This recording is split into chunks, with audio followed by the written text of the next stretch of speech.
You to keep that word in your head for a minute, for a few seconds, and think about what it means to you. For Rumsey, it means delivering value to their customers through timely delivery and exceptional products.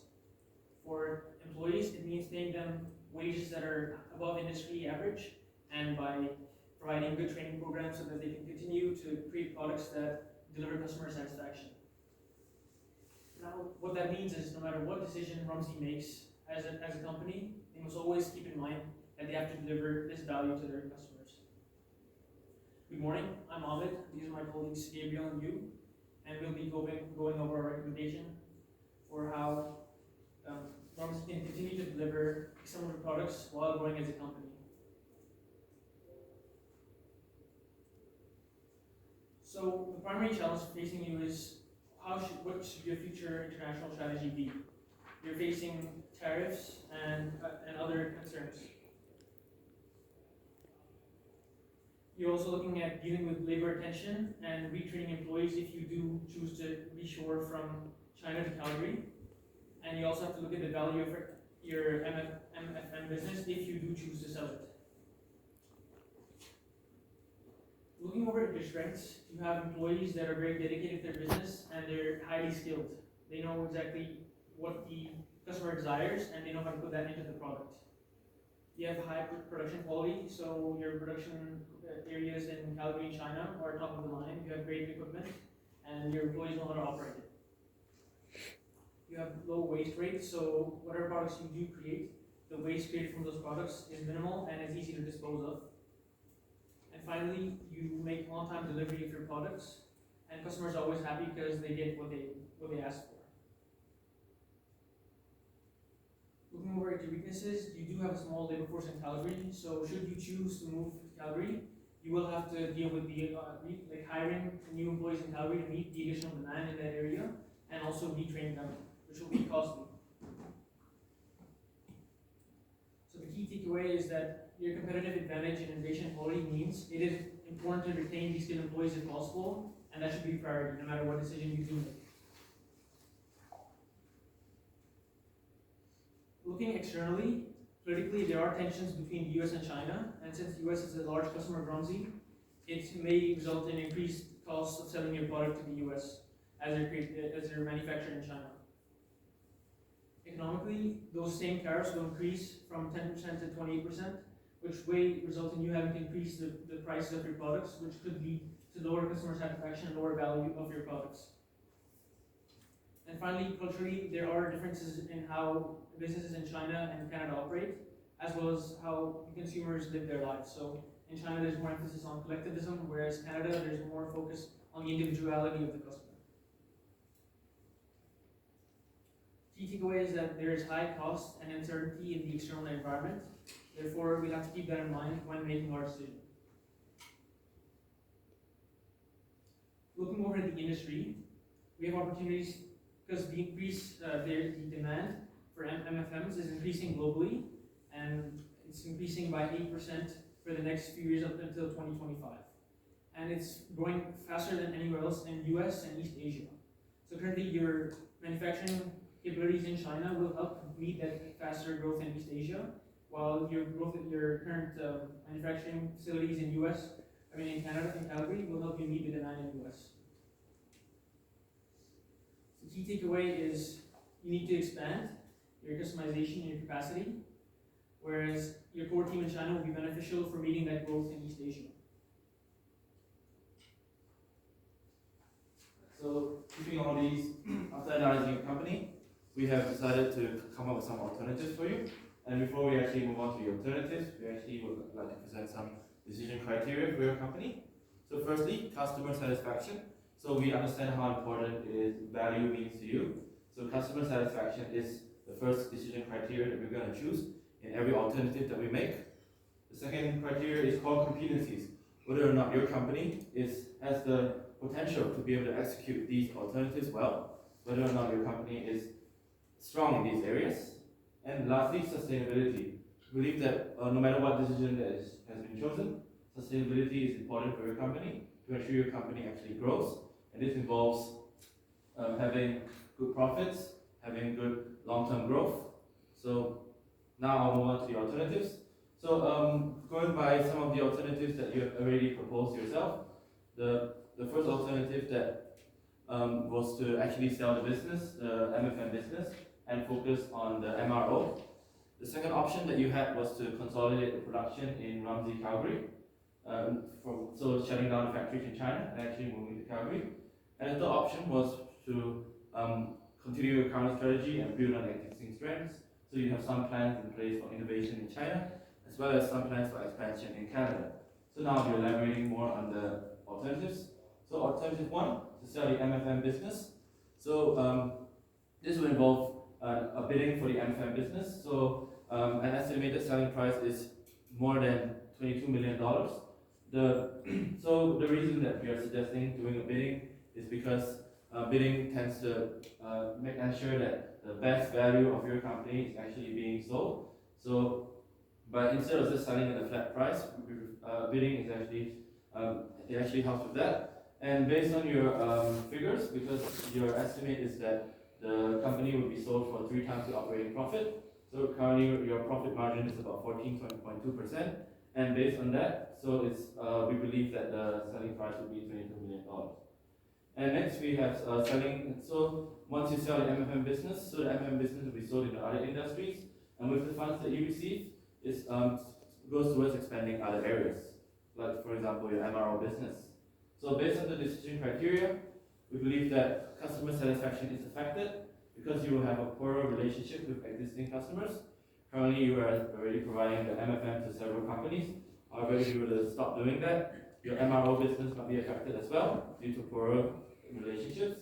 And next, in terms of your core competencies, it's a neutral point here because although your full focus is on MRO, but however, it's currently your strength is in producing the MFM. So this is a neutral point. And lastly, for your sustainability, you are foregoing this opportunity to actually produce MFMs. So therefore, it is not a good point for sustainability. And next, in terms of consolidating production, so this would involve shutting down China's production factory and retaining the engineers in China, so that you can actually use these engineers to develop new products for your production site in Calgary, as well as employing and training labor in Canada. So these are some things to consider when executing this alternative. And in terms of your decision criteria for customer satisfaction, really it is uncertain because it really depends on the quality of employees that you can actually get in Canada, and having to retrain them, there might be some complications along the way. So and there's a loss in productivity. So all these factors means that customer satisfaction is actually uncertain. As for your core competencies, because you're actually losing a lot of your skilled labor in China, although you're just retaining your engineers, but however, many of the workers in China are unwilling to move to Canada. So having this loss of skilled labor, there's a need to retrain, and this is not, and there's a need to retrain, and it actually isn't in line with core competencies. Not the fact that you are doing the retrain, but the fact that you're actually losing this retention of knowledge as well as the skilled labor. And lastly, in terms of sustainability, so likewise it is uncertain because having to employ new labor, you are uncertain as to whether or not they will actually produce the same standards as before. So this will affect the long-term growth of your company. And lastly, the third alternative would be to build on your existing strengths. And so we have sort of refined the strategy a little bit. So stick to the current strategy, focus on continuous innovation in China. We understand you already have some plans in place. Expand the production capabilities in Calgary and monitor the political and economical situation. So what this means is that because we understand that US is already implementing is planning to implement a 28% tariff. So what we believe is that monitoring the political and economical situation, so that giving more time to actually make a decision by evaluating whether or not this increase in tariffs is actually confirmed, or whether or not the value could change. So this is what this point means. And so in terms of the decision criteria, by expanding your Calgary production and focusing on innovation in China, you should actually develop newer products that will actually suit the customers better. And this ensures high quality of production. If you continue doing what you're doing in Calgary and expand the Calgary production, it actually ensures that the products that you produce are continue to be of high quality. In terms of your core competencies, by leveraging existing labor activities, focusing on the production in China and as well as Canada, having a working share in China actually really helps with your company. As well as because we understand that there are many trends that are increasing in East Asia, and so having a base in China is actually really beneficial for your company. Lastly, in terms of sustainability, although there is a slight short-term loss due to the increase in tariffs, but we believe that there is long-term gain. So with proper monitoring of the market, we believe that this alternative is actually beneficial for your company. So therefore, we've come up with a recommendation for your company to build on your existing strengths and to focus on the innovative product design in China, so that you can achieve the goal of multiplying the production capacity by 10 times in Calgary by 2022, as well as continually monitoring the political and economical situation before making a decision. So, yep. Now that we picked the best strategy for your company moving forward, we have created a feasible implementation plan to make that happen.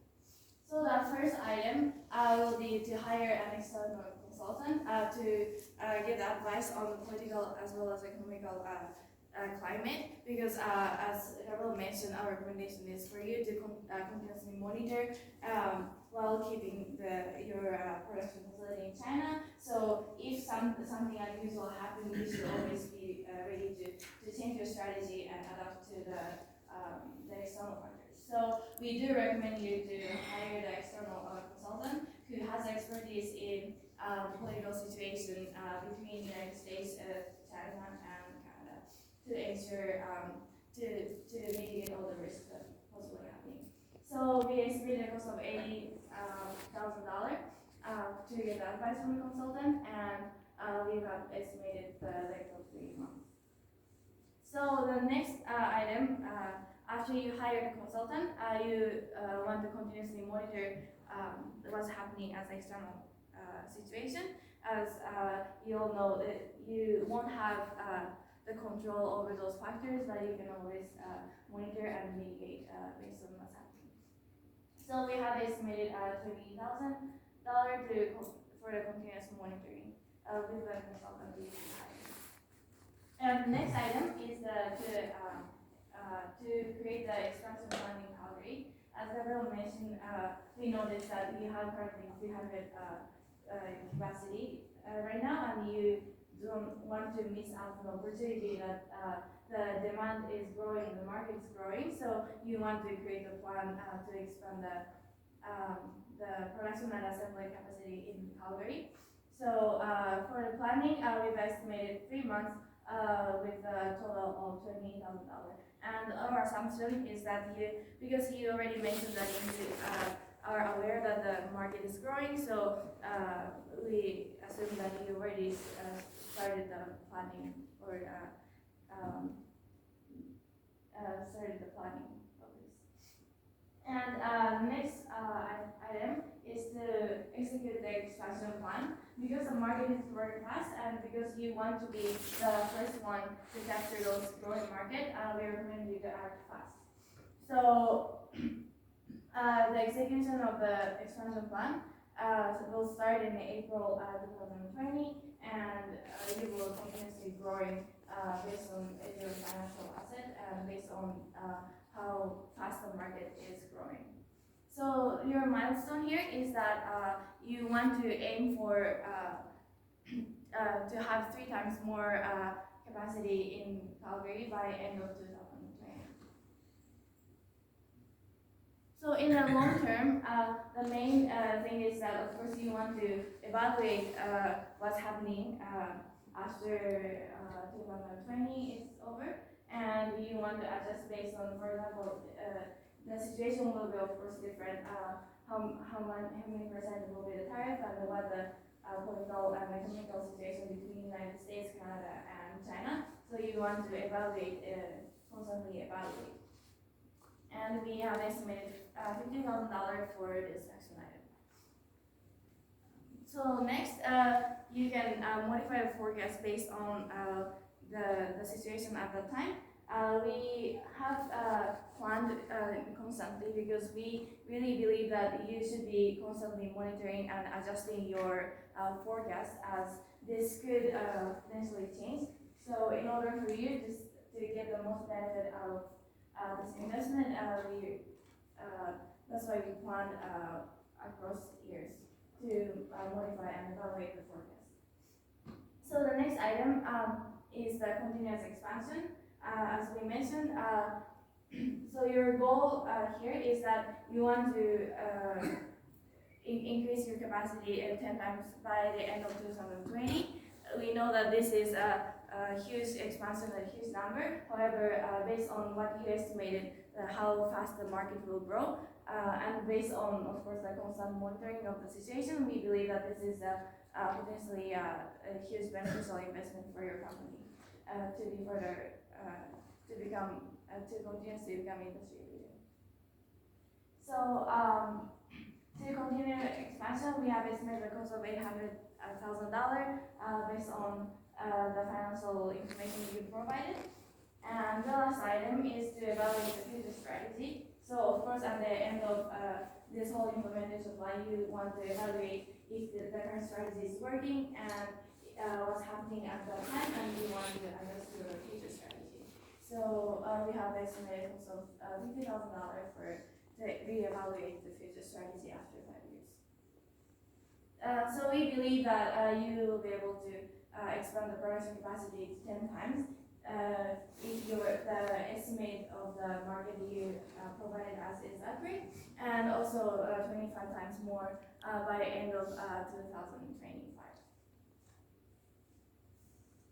So of course, you'll be all worried that the main risk that you're worried is that what if the tariff will even more increase because we recommend you to stay in China, and how to mitigate that.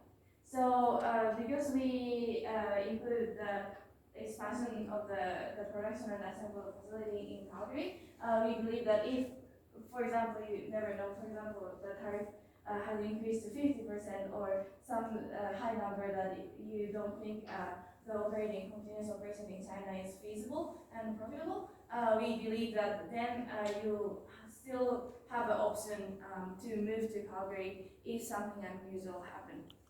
So the continuous investment and expansion of the Calgary facility will actually mitigate you to take all the risk of uncertainty of the political climate. And you might be also worried that what if there's a lack of skilled labor in Calgary, and because you'll be expanding fast. And for this, we believe that because you are already successful in China, you have expanded a lot, and you have such a talented employees. That's your company's asset. So we believe that you should utilize those assets, your employees, your knowledge, to provide the training to the employees in Calgary as well. So, in conclusion, before I actually move on to the conclusion, I want to just track back a few slides and actually talk about the key performance indicators. So, although we've listed some milestones here, but I believe that some key performance indicators for your company is that you should be able to increase your production capacity by 3 times, but that also means that your profit should also be increased. So we did a bit of a calculation here. So we believe that because of the increase in tariffs, your total profit will be about 7.4 million per year. So if you are able to actually achieve that, we believe that that will be a good performance indicator for your company. Okay. So in conclusion, we believe that it is very important to build on your existing strengths because and having the innovative product design in China, multiplying production capacity by 10 times in Calgary by 2022. So we believe that all these points actually emphasizes the value that your company wishes to bring to its customers as well as your own employees. And by monitoring the political and economical situation, we believe that you can effectively mitigate the risks associated with this recommendation. So thank you very much for your time, and we'll open the floor. You talk about innovative product work in China. Are you talking about innovation on the existing products, or are you talking about creating some new products as well? So currently your products in China, they have internet capabilities and they monitor the real-time data in the sites that they're built, along with collaboration with the people who are operating the machines. So we believe that when we say innovation, we also mean like working on those existing products by improving the technology inside and improving the real-time data to ensure that the customer is even more satisfied. You talked about how you might mitigate the risk if tariffs were to remain the same or increase. I think you used 50% as a number. Can you tell me about the financial implications of if the tariffs stay at 28% in the medium term, what that means in terms of dollars or cents and how that might impact the recommendation you made? So we noticed that based on the information you provided, actually if you total all the operation expense based on the percentage of the sales, we noticed that currently with the tariff of 28%, you only have 5% of the profit margin. So for example, if it becomes 50 and it's solely focusing on the customized product in China, if your operation expense is more than 100% compared to the sales dollar, then we don't consider that as profitable. So of course, those tariffs could change and could increase or decrease like over time, but we consider that that's one indicator that as long as you could stay profitable, we consider that staying in China is really important for you because what makes your company successful is that the talent and employees in China and the technology. So we don't want you to lose that confidence. So in your implementation, you mentioned about the continuous expansion, and the cost is 800K and the time frame is 1 year. I just wondering, just curious, what are the key components on your expansion? I can answer the question. So actually the continuous expansion is going to take place over many years. So actually from middle of January 2021 all the way to 2025. So this continuous expansion, actually we understand that your company has set aside about 500,000 to actually execute this expansion in Canada. So we believe that by following your expansion plan, you will be able to achieve the production capacity that you would like to achieve. Does that answer your question? And how can you get the data? Like what is the key components? Expansion?